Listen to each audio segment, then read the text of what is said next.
guys, magandang hapon mga ka-YouTube. Ito guys, may masakit siya sa tuhod. Ang akala niya rayuma, pero hindi to rayuma guys. Kaya kong tanggalin ngayon din to guys. Ito lamig lang, sumiksik sa mga kasukasuan niya. Tatanggalin ko ito ngayon din guys. Mamaya to maginhawa na. Saka wala na yung sakit. Ayan guys. Dito sa tuhod guys, pagka hindi kayo makalakad, kala nyo kung ano na, hindi yan rayuma. Lamig lang yan na namuo sa mga kasukasuan niya yun.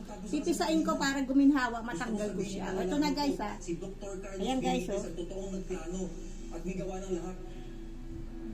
Dito siya sa tuhod guys. Ayan Ito siya sa tuhod guys Sumisiksik sa mga kasukasuan sa buto. Ayan.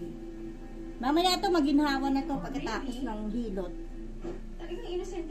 Dito siya guys ayan Maginaginhawa na ng konti kasi napasadahan ko na to kanina. Inulit ko na lang kasi binilad ko nga siya. Ayan guys. Bukas diretso na lakad dito.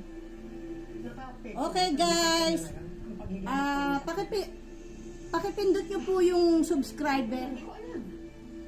Subscribe nyo po ako mga kahilot. Pagkatapos ko po, pindutin nyo yung bell para lahat ng video ko na i-upload ko ay mapanood ninyo. Makakapulot po kayo ng aral dito kahit mga pamilya nyo lang ang mahilot nyo. Maginhawa para sa kanila. Ayan guys. Okay guys. Okay, wala na. Hindi na siya sumasakit. Nabasag na guys. Okay, bye bye guys. Bye bye.